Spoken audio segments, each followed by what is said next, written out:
नमस्कार। आज का हमारा टॉपिक है राजस्थान लोक सेवा आयोग आरपीएससी। सर्वप्रथम हम जानते हैं इसके ऐतिहासिक परिप्रेक्ष्य के बारे में। स्वतंत्रता प्राप्ति के समय तक राजस्थान की केवल 3 रियासतों ने अपनी प्रशासनिक सेवाएं आरंभ की थी तथा भर्ती के लिए लोक सेवा आयोग की स्थापना की थी। सर्वप्रथम जोधपुर में 1939 में, उसके बाद जयपुर में 1940 में, उसके बाद बीकानेर में 1946 में राज्य लोक सेवा आयोग ने अपना कार्य करना प्रारंभ कर दिया था। राजस्थान के एकीकरण के पश्चात राजस्थान की तत्कालीन सरकार ने उक्त रियासतों में स्थापित लोक सेवा आयोग भंग कर दिए तथा 16 अगस्त 1949 को राज प्रमुख ने एक अध्यादेश जारी किया, जिसकी अधिसूचना 20 अगस्त को राजपत्र में प्रकाशित हुई एवं इसी तिथि से संपूर्ण राज्य के लिए राजस्थान लोक सेवा आयोग का गठन किया गया तथा जयपुर में राजस्थान लोक सेवा आयोग की स्थापना की गई। अतः गठन की तारीख है, राजस्थान लोक सेवा आयोग के गठन की तारीख है 20 अगस्त 1949, जबकि 16 अगस्त 1949 को राज प्रमुख द्वारा अध्यादेश जारी किया गया था। सर एस के घोष इसके प्रथम अध्यक्ष बनाए गए। सर एस के घोष इसके प्रथम अध्यक्ष बनाए गए। यदि अध्यक्षों की बात करें तो प्रथम अध्यक्ष सर एस के घोष, जो कि 22 दिसंबर 1949 से लेकर 27 जुलाई 1950 तक अध्यक्ष रहे। तो एस के घोष लगभग 7 महीने के आसपास अध्यक्ष रहे। अध्यक्ष का अधिकतम कार्यकाल जो है वो रहा श्री डी.एस. तिवाड़ी का। डी.एस. तिवाड़ी 1951 से लेके 1958 तक आरपीएससी के अध्यक्ष रहे। डी.एस. तिवाड़ी 1951 से 1958 तक आरपीएससी के अध्यक्ष रहे। न्यूनतम कार्यकाल की बात करें तो श्री पी.एस. यादव का न्यूनतम कार्यकाल रहा। ये 1 अक्टूबर 1997 से 6 नवंबर 1997 तक आरपीएससी के अध्यक्ष रहे, जो लगभग 37 दिन है। तो न्यूनतम कार्यकाल श्री पी.एस. यादव का रहा 37 दिन। वर्तमान अध्यक्ष संजय कुमार श्रोत्रिय हैं। फरवरी 2022 से इनका कार्यकाल प्रारंभ हुआ है। प्रथम अध्यक्ष एस के घोष के बाद 28 जुलाई 1950 को श्री एस.सी. त्रिपाठी को राजस्थान लोक सेवा आयोग का अध्यक्ष बनाया गया और देवी शंकर त्रिपाठी व एन.आर. चंडोरकर को सदस्य नियुक्त किया गया। अगर महिला सदस्यों की बात करें तो आरपीएससी की पहली महिला सदस्य श्रीमती कांता कथूरिया, दूसरी श्रीमती कमला भील तथा तीसरी श्रीमती प्रकाशवती शर्मा थी। तो आरपीएससी की पहली महिला सदस्य श्रीमती कांता कथूरिया थी, दूसरी श्रीमती कमला भील और तीसरी श्रीमती प्रकाशवती शर्मा थी। आगे देखते हैं। राज्य में योग्य लोक सेवकों की भर्ती करने के लिए संविधान के 14वें भाग में अनुच्छेद 315 से 323 तक संघ लोक सेवा आयोग एवं राज्य लोक सेवा आयोग के गठन, कार्य, शक्तियां, सदस्यों की नियुक्ति, बर्खास्तगी, वेतन, भत्तों आदि का प्रावधान किया गया है। अब अनुच्छेदों को क्रम से देखते हैं। अनुच्छेद 315(1) इसमें दिया है संघ व राज्यों के लिए लोक सेवा आयोग का प्रावधान। अनुच्छेद 315(2) में 2 या अधिक राज्यों के लिए एक संयुक्त लोक सेवा आयोग के गठन का प्रावधान है। अनुच्छेद 316 लोक सेवा आयोग के सदस्यों की नियुक्ति व कार्यकाल। अनुच्छेद 317 लोक सेवा आयोग के सदस्यों की बर्खास्तगी व निलंबन। अनुच्छेद 318 में आयोग के कर्मचारियों व सदस्यों की सेवा शर्तों के नियमन की शक्ति है। अनुच्छेद 319 में आयोग के किसी सदस्य द्वारा सदस्य न रहने पर उस सदस्य पर प्रतिबंध। अनुच्छेद 320 में लोक सेवा आयोग के कर्तव्य हैं। अनुच्छेद 321 में लोक सेवा आयोग के कर्तव्यों में वृद्धि की शक्ति है। अनुच्छेद 322 में लोक सेवा आयोग का व्यय है। अनुच्छेद 323 में लोक सेवा आयोग की रिपोर्ट या प्रतिवेदन है। फिर से देखते हैं, अनुच्छेद 315(1) में संघ व राज्यों के लिए लोक सेवा आयोग का प्रावधान, अनुच्छेद 315(2) में 2 या अधिक राज्यों के लिए एक संयुक्त लोक सेवा आयोग के गठन का प्रावधान, अनुच्छेद 316 में लोक सेवा आयोग के सदस्यों की नियुक्ति व कार्यकाल, अनुच्छेद 317 में लोक सेवा आयोग के सदस्यों की बर्खास्तगी व निलंबन, अनुच्छेद 318 में आयोग के कर्मचारियों व सदस्यों की सेवा शर्तों के नियमन की शक्ति, अनुच्छेद 319 में आयोग के किसी सदस्य द्वारा सदस्य न रहने पर उस सदस्य पर प्रतिबंध, अनुच्छेद 320 में लोक सेवा आयोग के कर्तव्य, अनुच्छेद 321 में लोक सेवा आयोग के कर्तव्यों में वृद्धि की शक्ति, अनुच्छेद 322 में लोक सेवा आयोग का व्यय यानी खर्चे, अनुच्छेद 323 में लोक सेवा आयोग की रिपोर्ट या प्रतिवेदन। अतः राज्य में योग्य लोक सेवकों की भर्ती करने के लिए संविधान के 14वें भाग में अनुच्छेद 315 से 323 तक संघ लोक सेवा आयोग एवं राज्य लोक सेवा आयोग के गठन, कार्य, शक्तियां, सदस्यों की नियुक्ति, बर्खास्तगी, वेतन, भत्तों आदि का प्रावधान किया गया है। अब इन अनुच्छेदों को विस्तार से देखते हैं। संविधान के अनुच्छेद 315(1) में संघीय स्तर पर एक संघ लोक सेवा आयोग एवं प्रत्येक राज्य में एक लोक सेवा आयोग के गठन का प्रावधान किया गया है। अनुच्छेद 315(2) में 2 या अधिक राज्यों के लिए एक संयुक्त लोक सेवा आयोग के गठन का प्रावधान है, बशर्ते कि उन 2 या अधिक राज्य जो ऐसा चाहते हैं कि विधानमंडल इस आशय का प्रस्ताव पारित कर केंद्र सरकार को भिजवाएं, तो संसद उन राज्यों हेतु संयुक्त लोक सेवा आयोग के गठन का प्रावधान कर सकती है। फिर है अध्यक्ष व सदस्यों की नियुक्ति, अनुच्छेद 316। अनुच्छेद 316(1) के अनुसार राज्य के राज्यपाल द्वारा मुख्यमंत्री की सलाह पर राजस्थान लोक सेवा आयोग के अध्यक्ष तथा सदस्यों की नियुक्ति की जाती है। आयोग के वरिष्ठ सदस्य को अध्यक्ष बनाए जाने की परंपरा है, लेकिन राज्यपाल द्वारा आयोग का अध्यक्ष किसी को भी नियुक्त किया जा सकता है। आयोग के यथाशक्य निकटतम आधे सदस्यों को कम से कम 10 वर्ष का केंद्र या राज्य सरकारी सेवाओं का अनुभव होना आवश्यक है। अनुच्छेद 316(2) के अनुसार राज्य लोक सेवा आयोग का अध्यक्ष एवं सदस्य अपने पद ग्रहण की तारीख से 6 वर्ष की अवधि या 62 वर्ष की आयु प्राप्त करने, इनमें से जो भी पहले हो तक अपना पद धारण करेंगे।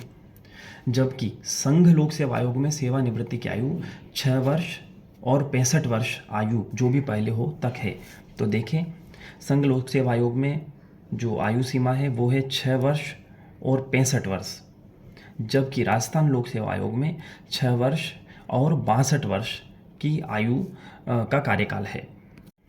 अनुच्छेद 316(3) के अनुसार लोक सेवा आयोग के सदस्य अपनी पदावधि की समाप्ति पर उस पद पर पुनर्नियुक्त नहीं किए जा सकते हैं, परंतु सदस्य को कार्यकाल समाप्ति के बाद अध्यक्ष पद पर नियुक्त किया जा सकेगा। अनुच्छेद 316(2)(a) के अनुसार राज्य के राज्यपाल को संबोधित अपने हस्ताक्षर सहित लेख द्वारा अपना पद त्याग कर सकता है आयोग का अध्यक्ष या कोई भी सदस्य। अनुच्छेद 317 लोक सेवा आयोग के सदस्यों की बर्खास्तगी व निलंबन यानी हटाया जाना। राज्य लोक सेवा आयोग के अध्यक्ष व किसी अन्य सदस्य को केवल कदाचार यानी मिसबिहेवियर के आधार पर राष्ट्रपति के आदेश द्वारा अनुच्छेद 145 में विहित प्रक्रिया के तहत उच्चतम न्यायालय द्वारा की गई जांच में दोष सिद्ध पाए जाने पर ही हटाया जा सकता है। लोक सेवा आयोग के अध्यक्ष या किसी अन्य सदस्य को राष्ट्रपति द्वारा निम्न आधारों पर भी हटाया जा सकता है: दिवालिया घोषित हो जाने पर, अपनी पदावधि में अपने पद के कर्तव्यों के अलावा अन्य किसी सवेतन नियोजन में लगा होने पर, राष्ट्रपति की राय में मानसिक या शारीरिक दुर्बलता के कारण अपने पद का कार्य करने के लिए अयोग्य हो जाने पर। फिर है अनुच्छेद 318 सेवा शर्तें। राज्य लोक सेवा आयोग के सदस्यों की संख्या तथा उनकी सेवा की शर्तों का निर्धारण राज्यपाल द्वारा किया जाएगा, परंतु लोक सेवा आयोग के अध्यक्ष या सदस्यों की सेवा की शर्तों में उसकी नियुक्ति के पश्चात उसके लिए अलाभकारी परिवर्तन नहीं किया जाएगा। फिर है अनुच्छेद 319 सेवा काल समाप्त होने पर पद धारण करने के संबंध में प्रतिषेध। सेवा काल समाप्त होने पर अध्यक्ष तथा सदस्य किसी भी केंद्रीय या राज्य सरकार के पद को ग्रहण नहीं कर सकते। आयोग के अध्यक्ष रहे व्यक्ति को संघ लोक सेवा आयोग का अध्यक्ष या सदस्य अथवा किसी अन्य राज्य के लोक सेवा आयोग का अध्यक्ष नियुक्त किया जा सकता है। इसके अलावा सरकार में अन्य किसी पद पर नियुक्त नहीं किया जा सकता। उसके बाद है अनुच्छेद 320 आयोग के कार्य एवं दायित्व। भारतीय संविधान के अनुच्छेद 320(3) के अनुसार पदोन्नति के लिए राज्य सरकार को आयोग का परामर्श लेना आवश्यक है। आयोग का मुख्य कार्य इसमें निहित है कि यह राज्य का केंद्रीय भर्ती प्राधिकरण है। अनुच्छेद 321 लोक सेवा आयोग के कर्तव्यों में वृद्धि की शक्ति के संबंध में है। फिर है अनुच्छेद 322 लोक सेवा आयोग के व्यय या खर्चे। लोक सेवा आयोग राज्य लोक सेवा आयोग के इसी प्रकार के समस्त व्यय संबंधित राज्य की संचित निधि पर भारित होते हैं। फिर है अनुच्छेद 323 लोक सेवा आयोग की रिपोर्ट या प्रतिवेदन। संविधान के अनुच्छेद 323 के अनुसार आयोग प्रतिवर्ष अपने विविध कार्यकलापों यथा भर्ती, पदोन्नति, वरिष्ठता निर्धारण, अनुशासनात्मक कार्यवाही, अस्थायी सेवाओं की स्वीकृति तथा अन्य परामर्श संबंधी सभी कार्यों में संपूर्ण विवरण का प्रतिवेदन राज्यपाल को प्रेषित करता है। इस प्रकार जो संविधान के अनुच्छेद हैं लोक सेवा आयोग के संदर्भ में वो संपूर्ण हुए। फिर से एक बार देखते हैं लोक सेवा आयोग के संबंध में अनुच्छेद 315(1) संघ व राज्यों के लिए लोक सेवा आयोग का प्रावधान। अनुच्छेद 315(2) दो या अधिक राज्यों के लिए एक संयुक्त लोक सेवा आयोग के गठन का प्रावधान। अनुच्छेद 316 में लोक सेवा आयोग के सदस्यों की नियुक्ति व कार्यकाल। अनुच्छेद 317 में लोक सेवा आयोग के सदस्यों की बर्खास्तगी व निलंबन। अनुच्छेद 318 में आयोग के कर्मचारियों व सदस्यों की सेवा शर्तों के नियमन की शक्ति। अनुच्छेद 319 में आयोग के किसी सदस्य द्वारा सदस्य न रहने पर उस सदस्य पर प्रतिबंध। अनुच्छेद 320 में लोक सेवा आयोग के कर्तव्य। अनुच्छेद 321 में लोक सेवा आयोग के कर्तव्यों में वृद्धि की शक्ति। अनुच्छेद 322 में लोक सेवा आयोग का व्यय या खर्चे। अनुच्छेद 323 में लोक सेवा आयोग की रिपोर्ट या प्रतिवेदन। अब है राजस्थान लोक सेवा आयोग की भूमिका। संविधान राज्य लोक सेवा आयोग को राज्य में मेरिट पद्धति के लिए वॉच डॉग के रूप में देखता है। इसकी भूमिका राज्य सेवाओं के लिए भर्ती करना व प्रोन्नति या अनुशासनात्मक विषयों पर सरकार को सलाह देना है। अतः यह मात्र राज्य का केंद्रीय भर्ती प्राधिकरण है। राज्य लोक सेवा आयोग की भूमिका न केवल सीमित है बल्कि उसके द्वारा दिए गए सुझाव भी सलाहकारी प्रवृत्ति के होते हैं, यानी यह सरकार के लिए बाध्यकारी नहीं है। सरकार की एकमात्र जवाबदेही यह है कि वह विधानमंडल को आयोग के सुझावों को न मानने का कारण बताए। फिर है हरिश्चंद्र माथुर राजस्थान लोक प्रशासन संस्थान यानी HCM रीपा, जयपुर में है। ये सिविल सेवकों के प्रशिक्षण के लिए राजस्थान सरकार का यह एक शीर्ष स्तर पर प्रशिक्षण संस्थान है। 1969 में इसका नाम राज्य के अनुभवी प्रशासक एवं सांसद स्वर्गीय श्री हरिश्चंद्र माथुर की स्मृति में हरिश्चंद्र माथुर राजस्थान राज्य लोक प्रशासन संस्थान कर दिया गया, जिसको संक्षिप्त में HCM रीपा कहा जाता है, RIPA रीपा। इसकी एक अर्धवार्षिक पत्रिका है प्रशासनिका। तो प्रशासनिका हरिश्चंद्र माथुर लोक प्रशासन संस्थान जयपुर द्वारा प्रकाशित अर्धवार्षिक पत्रिका है। राजस्थान सिविल सेवा अपील अधिकरण जयपुर में है। लोक सेवा दिवस 21 अप्रैल को मनाया जाता है। लोक सेवा दिवस 21 अप्रैल को मनाया जाता है। राजस्थान लोक सेवा आयोग के बारे में अन्य महत्वपूर्ण बातें हैं। 1951 में राज्य लोक सेवा आयोग के कार्यों को नियमित करने हेतु राज्य सरकार द्वारा निम्न नियम पारित किए गए। पहला नियम है राजस्थान लोक सेवा आयोग सेवा की शर्तें नियम 1951। दूसरा है राजस्थान लोक सेवा आयोग सेवा कार्यों की सीमा नियम 1951। 1956 ईस्वी में राज्य के पुनर्गठन के बाद सत्यनारायण राव समिति की सिफारिश पर राजस्थान लोक सेवा आयोग को अजमेर स्थानांतरित कर दिया गया। अब देखते हैं कि आयोग के सदस्यों की संख्या में बढ़ोतरी किस प्रकार की गई। सर्वप्रथम आयोग के सदस्यों की संख्या 2 थी। 1968 में सदस्यों की संख्या 2 से बढ़ाकर 3 कर दी गई। 1973 में यह संख्या 4 कर दी गई। 1981 में सदस्यों की संख्या 5 कर दी गई। 2011 में RPSC में अध्यक्ष के अलावा सदस्यों की संख्या 5 से बढ़ाकर 7 करने का प्रावधान किया गया है। अतः अब आयोग में अध्यक्ष सहित 8 सदस्य हैं। फिर से देखते हैं, प्रारंभ में RPSC के सदस्यों की संख्या 2 थी। 1968 में 2 से बढ़ाकर 3 कर दी गई। 1973 में 4 कर दी गई, 1981 में सदस्य संख्या 5 कर दी गई और 2011 में सदस्य संख्या 7 कर दी गई। अतः अब एक अध्यक्ष और 7 सदस्य हैं। ये भी कह सकते हैं कि अध्यक्ष सहित 8 सदस्य हैं। फिर से देखें, प्रारंभ में सदस्य संख्या 2 थी आरपीएससी में, 1968 में 2 से बढ़ाकर 3 की गई, 1973 में 4 सदस्य हो गए, 1981 में 5 सदस्य कर दिए गए और 2011 में 7 सदस्य कर दिए गए। अतः अब एक तो अध्यक्ष और 7 सदस्य हैं। अतः अब आयोग में अध्यक्ष सहित 8 सदस्य हैं, ऐसा भी कहा जा सकता है। अब देखते हैं आयोग सचिवालय। आयोग सचिवालय में एक सचिव व अन्य अधिकारी होते हैं। सचिव के प्रति किसी भी प्रकार की अनुशासनात्मक कार्यवाही का अधिकार आयोग के अध्यक्ष को ही है।